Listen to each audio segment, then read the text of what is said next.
Define spermiogenesis and spermiation.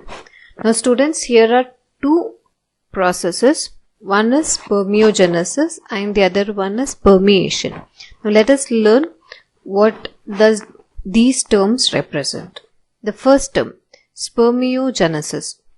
It is the process of transformation of non-motile and rounded spermatid into a motile and flagellated spermatozoa.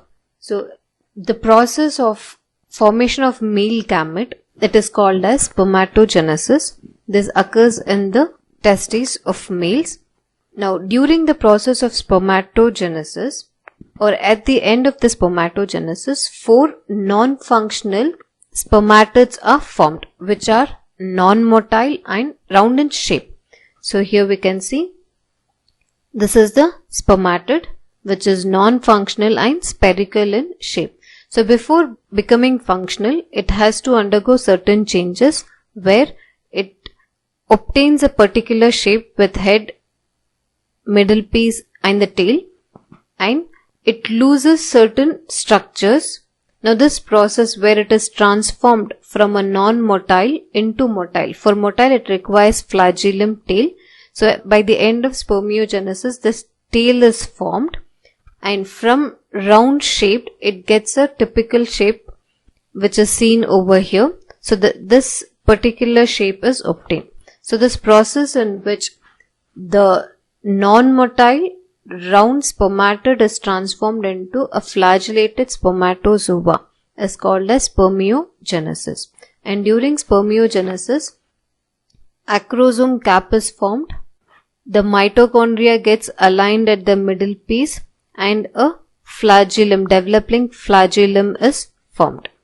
So this structure helps, it makes it motile so that it can move, carrying only things which is required. That is, only the nucleus would be retained and other cytoplasmic components gets disintegrated. So mitochondria, which is required to provide energy, that remains and the nucleus remains. Golgi apparatus, it is used in the formation of acrosome cap. The remaining cell organelles will disappear. So all this transformation is called as spermiogenesis. The next term, spermiation. Now this is a process of release of mature sperm from the Sertoli cells into the lumen of seminiferous tubules.